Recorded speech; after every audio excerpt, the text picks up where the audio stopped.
말씀을 전하도록 하겠습니다. 말씀의 제목은 죄 아래 사는 자, 로마서 3장 말씀을 통하여서 오늘 순전함 시리즈 말씀을 이어서 하겠습니다.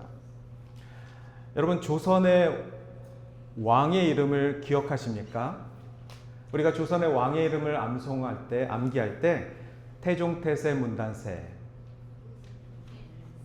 저는 거기까지밖에 모릅니다. 태종태세 문단세밖에는 몰라요. 그래서 세종대왕이 몇 번째죠? 네 번째. 태종태세 문단세. 자, 조선시대 왕의 이름이 저희가 암송을 할 정도로 여러 사람들이 있겠죠.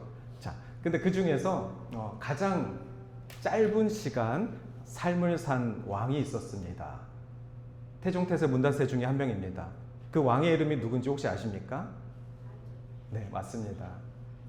태종태세 단종이 가장 짧은 생애를 살았습니다. 어린 단종이 왕이 되었고, 그리고 왕위에서 3년 동안 왕자에 있다가 이제 죽임을 당했습니다. 그래서 짧은 왕의 시간 때문에 그의 이름이 혹 단종이 아닐까라고 저희가 그렇게 알고 있죠.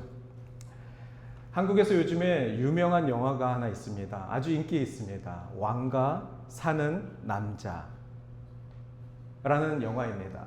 너무 유명한 영화다 보니까 토론토에서도 지금 방영하고 있습니다. 지난주부터 방영을 하고 있는데 보신 분들에 따르면 자리가 없다고 합니다. 예약을 하지 않으면 이 영화를 볼 수 있는 기회는 계속해서 이제 놓치게 됩니다. 저는 아직 영화를 보지 않았습니다. 그러니 제가 드리는 말씀은 그 어떤 스포일러도 아닙니다. 저는 영화를 안 봤기 때문에 이 영화 스토리를 이야기할 생각이 없습니다. 할 수도 없고요. 다만 오늘 설교의 제목에 따라서 이 영화가 우리에게 주는 인사이트가 있어서 좀 말씀을 드리고 싶습니다. 단종, 그는 조선의 왕이었습니다. 1452년도에 12살에 왕이 된 것입니다. 조선의 왕 중에 한 명이 12살이었습니다. 1452년도에. 어린 왕이었기 때문에 그 왕은 아무런 왕의 권위가 없었고, 그 왕의 주변에 있는 대신들이나 그리고 삼촌들, 이런 사람들이 권력을 이제 나눠서 가졌습니다. 결국엔 태종태세 문단세, 세조가 왕이 되는데 그 세조는 단종의 삼촌이었습니다. 숙부였죠. 그리고 그의 이름은 수양대군이었습니다. 수양대군 삼촌이 조카 단종의 자리를, 왕자의 자리를 빼앗고, 그리고 단종을 유배 보내 죽음을 맞게 한 것입니다. 그리고 이 영화를 보면은 아마 그 단종이 유배된 지가 이제 영월로 되어 있어서 영월에서 그 단종이 살아가는 내용을 아마 영화 스토리로 만든 것 같습니다. 이 영화를 보신 분들 대부분이 마지막 장면에서 엄청 운다고 합니다. 왜 우는지 저도 잘 모르겠습니다. 영화를 안 봤기 때문에. 그런데 이 영화를 보면 엄청 눈물을 흘린다고 합니다. 그래서 한국에서도 이 영화를 보는 이유가 단종의 삶이 이렇게까지 슬펐나? 그리고 단종을 옆에서 보호하려고 하는 그 보호자들이 있을 텐데 그 사람들의 이 헌신이 이렇게까지 중요했나? 이런 부분들을 가지고 이제 사람들이 많이 울고, 또 토론토에 계신 분들도 이 영화를 보고 너무 좋다고 이렇게 추천들을 해주셔서 저도 기회가 되면 이 영화를 보고 싶습니다. 근데 오늘 제가 드리고 싶은 말은, 오늘 제목은 죄 아래 사는 자입니다. 근데 사람들은 단종의 삶을 보고 눈물을 흘립니다. 그 눈물을 흘리는 이유가 무엇이겠습니까? 저 어린 왕이 불쌍해서입니다. 저 어린 왕이 무슨 죄를 졌길래 저런 죽음을 당하는가? 저 어린 왕이 세상에 무슨 죄를 지었길래, 아무런 죄가 없는데 저토록 끔찍하게 삶을 마감했어야만 할까? 어떤 이런 공감에서 오는 눈물일 수도 있겠습니다. 그리고 그 눈물을 흘리는 사람들 대부분은 이 세상이 그렇게 호락호락하지 않다라는 것을 알고 있습니다. 12살에 대통령이 됐다고 생각해 보십시오. 그 대통령의 삶이 쉽겠습니까? 그 대통령을 어떻게든 끌어내리려고 주변의 많은 정치인들이 겉멋술수를 할 것입니다. 그런 마음에 이 영화를 보면서 우리는 이미 역사책에서 배웠음에도 불구하고 영화를 보는 그 시간 동안 정말 불쌍했구나. 정말 저 어린 왕의 삶이 아무것도 할 수 없었던 불쌍한 삶이었구나. 그러면서 질문할 것입니다. 아무 죄가 없는데 죽어야만 했나? 우리는 오늘 설교를 전하면서 다시 한번 이 신학적인 질문을 하게 될 것입니다. 아무 죄가 없는 인간들이, 아무 잘못을 하지 않은 인간들이 죽어야만 했었나? 인간은 모두 다 죄인이라고 했는데 내가 볼 때 저 사람은 도대체 죄를 지은 적이 없고 죄를 지을 만한 사람도 못 됩니다. 그런데 저 사람도 과연 죄인인가? 기독교는 모든 사람이 죄 아래 있다라는 대전제를 갖고 있습니다. 그러니 이 영화를 보신 분들은 이 영화를 보고 로마서 3장 말씀을 읽으면 하나님께서 성경에서 말씀하시는 이 죄인에 대한 개념에 대해서 조금 혼동이 올 것입니다.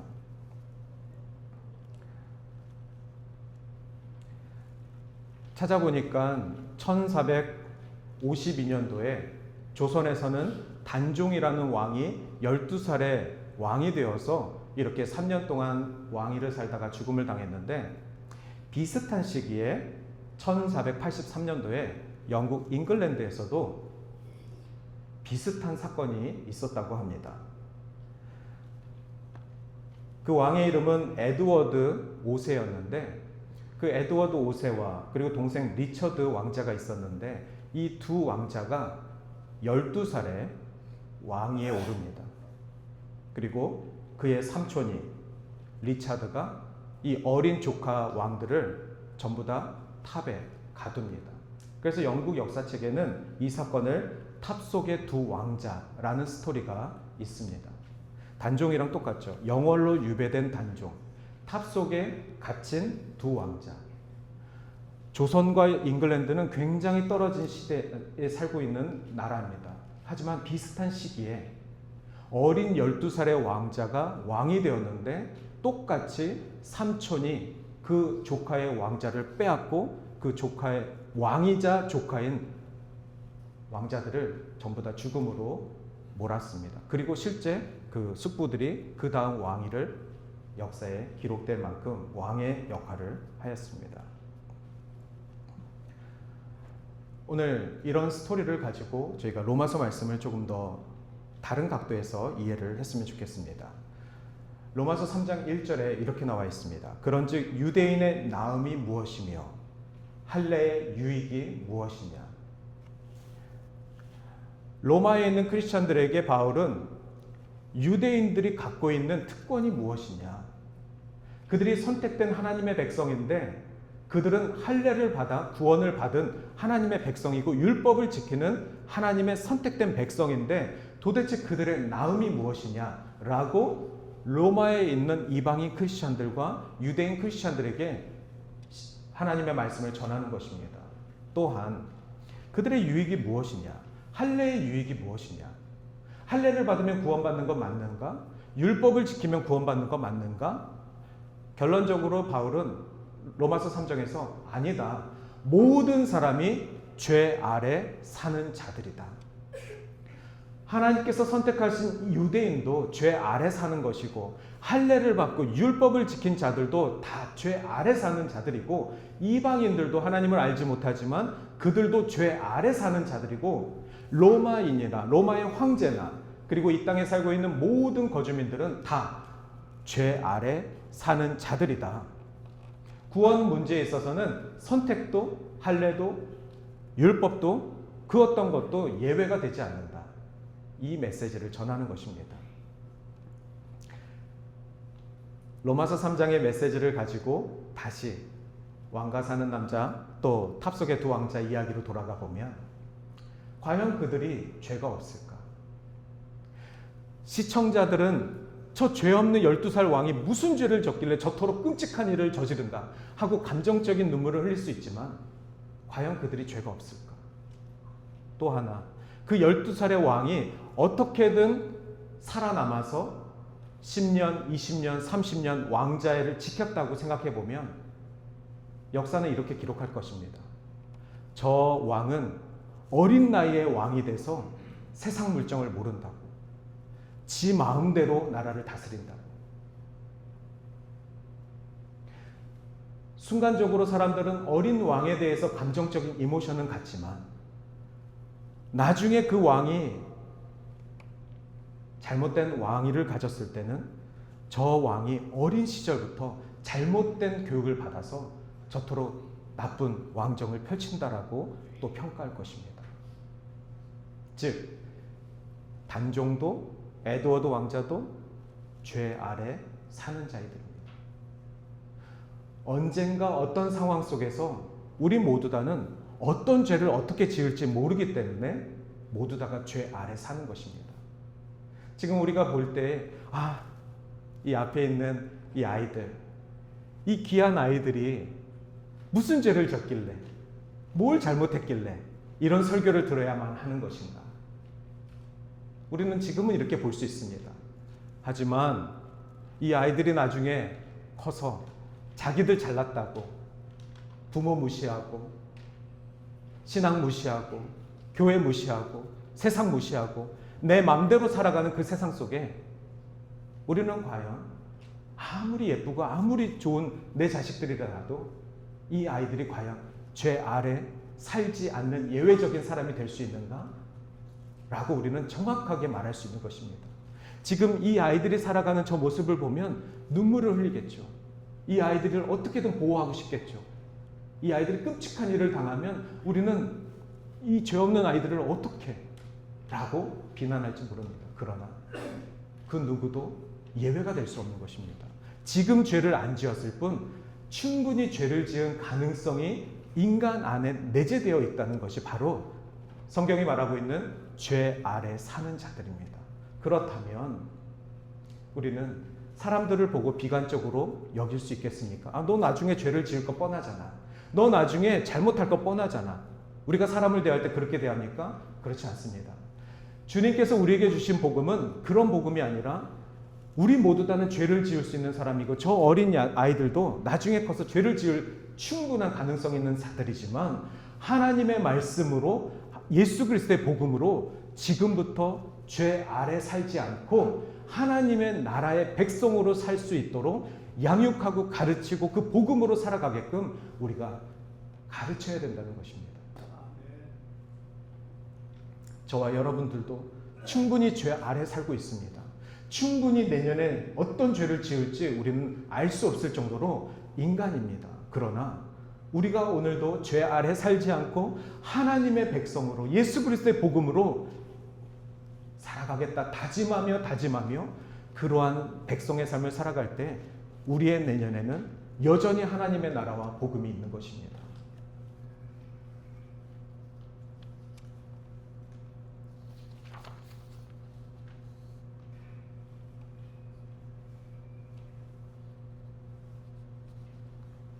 오늘 로마서 말씀 10장서부터 18장의 말씀이 본문인데 이 본문 말씀에서 바울은 본인의 신학을 쓴 것이 아니라 구약에 있는 내용들을 인용했습니다. 자, 3장 10절의 말씀이 유명한데 기록된 바 의인은 없으니 하나도 없습니다. 이것은 바울의 신학이 아니라 시편에 있는 말씀을 인용한 것입니다.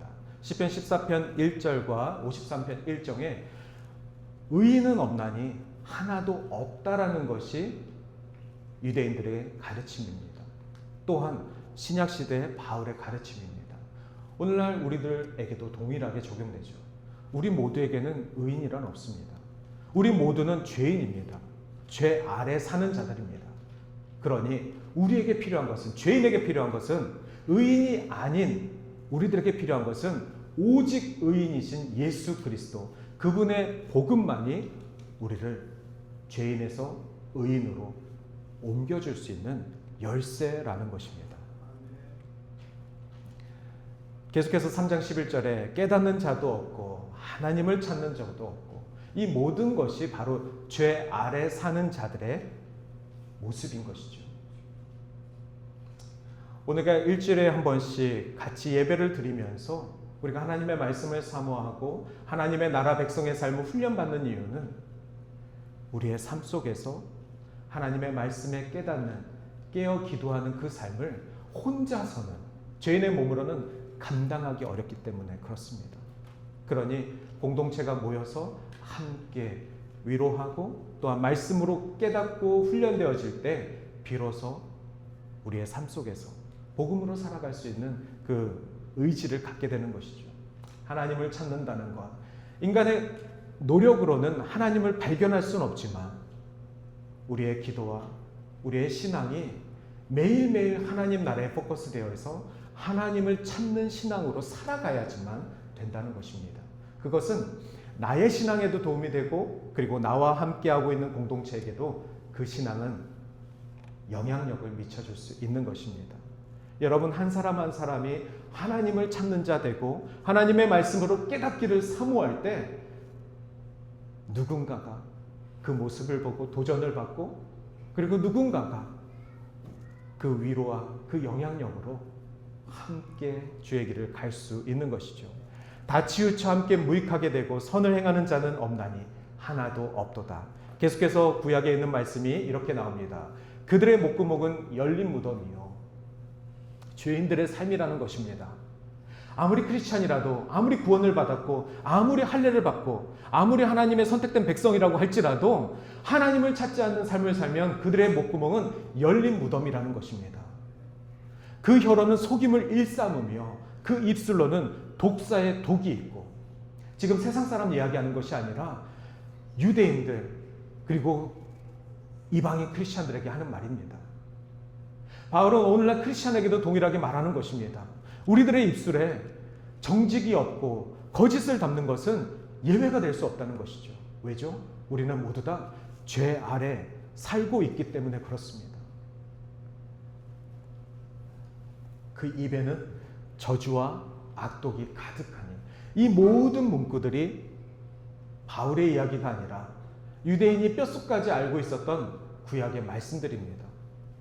매 순간순간 예배 시간에 암송했던 시편의 찬양들입니다. 매일 찬양하고 매일 하나님을 바라봤던 유대인들조차도 이 말씀 따로 자신의 삶 따로 주님께서 보내시는 구원자에 대해서 믿음이 있음에도 불구하고 예수를 보면 그 구원자를 믿지 못하고 매칭하지 못하고 바라보지 못했던 것이 바로 먼저 선택된 하나님의 백성의 모습이었습니다. 과연 우리가 예외가 될 수 있겠습니까?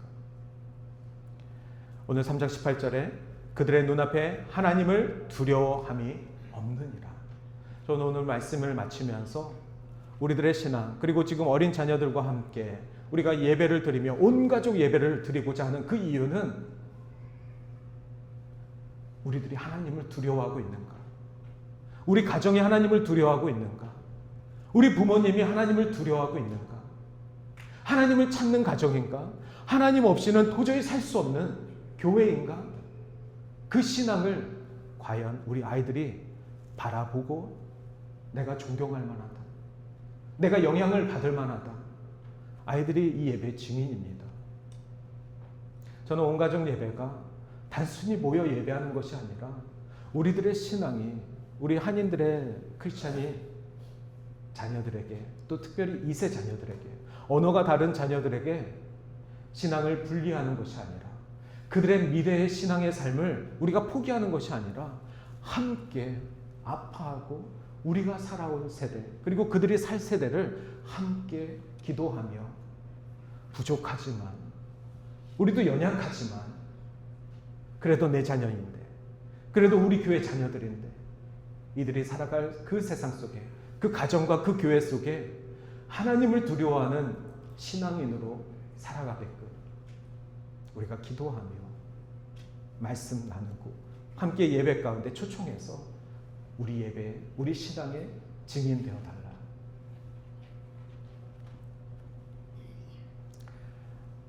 로마서 3장 23절은 우리가 암송하는 구절입니다. 우리 함께 읽어볼까요? 모든 사람이 죄를 범하였음에, 시작. 모든 사람이 죄를 범하였음에 하나님의 영광에 이르지 못하더니.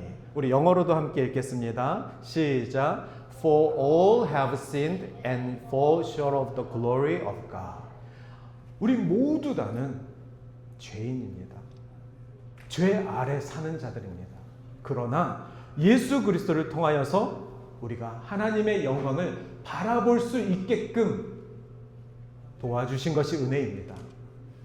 그 구원을 우리는 소유하였고 그 구원으로 말미암아 오늘도 예배 가운데 하나님의 나라가 우리 삶 가운데 주어질 줄 믿습니다. 그러나 이방인 유대인들처럼 그 구원받은 것으로 나만 신앙으로 잘 자라면 된다라는 것으로 착각해서 다음 신앙인들이 이 귀한 하나님의 백성의 삶을 사는 것을 분리되지 않을 수 있도록 우리가 오늘도 같은 마음으로 함께 나아가길 원합니다. 이 시간 우리 함께 찬양하겠습니다.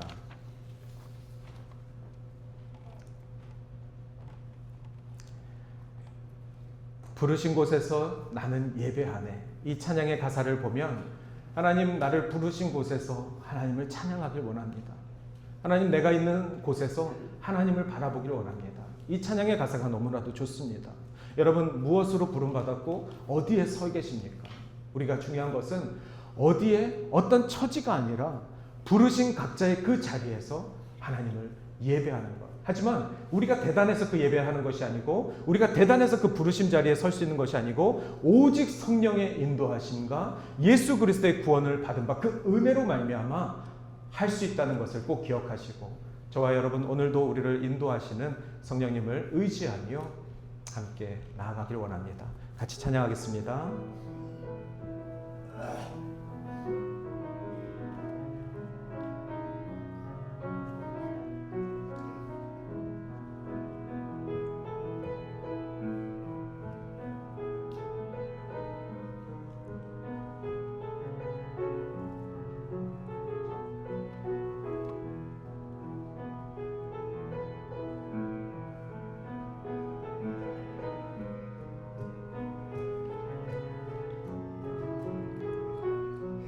따스한 성령님, 따스한 성령님, 마음으로 보내 내 몸을 감싸며 주어지는 평안함 만족감을 느끼네. 부르신 곳에서 나는 예배하네. 어떤 상황에도 나는 예배하네. 부르신 곳에서 나는 예배하네. 어떤 상황에도 나는 예배하네. 사랑과 진리에 한 줄기 빛 보내 내 몸을 감싸며 주어지는 평안함 그 사랑을 느끼네. 부르신 곳에서 나는 예배하네. 어떤 상황에도 나는 예배하네. 부르신 곳에서 예배하네. 어떤 상황에도 나는 예배하네. 내가 걸어갈 때 길이 되고 내가 걸어갈 때 길이 되고 살아갈 때 삶이 되는 그곳에서 예배하네. 내가 걸어갈 때 길이 되고 살아갈 때 삶이 되는 그곳에서 예배하네. 부르신 곳에서 나는 예배하네. 어떤 상황에도 나는 예배하네. 부르신 곳에서 나는 예배하네. 어떤 상황에도 나는 예배하네. 이 시간 우리 함께 기도하겠습니다. 우리를 부르신 이가 하나님이시고 그 하나님의 부르심 가운데 오늘도 순종하며 그 은혜를 사모하며 하나님 나를 불러주신 그 은혜가 고마워. 죄인이었던 나를 구원해 주신 그 은혜에 감동하여 오늘도 이 죄인 주 앞에 나와 주님 부르심에 응답하며 예배하길 원합니다. 주여, 이 예배가 나만의 예배가 아니라 이 예배를 통하여서 주의 백성들, 모든 죄 아래 살고 있는 주의 백성들, 우리 어린 자녀들까지도 함께 주를 예배하는 그 기쁨을 맛보아 알게 하여 주시옵소서. 이러한 마음으로 우리가 결단하며 함께 기도하겠습니다. 사랑하신 하나님, 아버지 하나님, 오늘도 우리들의 마음과 우리들의 헌신과 아버지 우리들의 결정이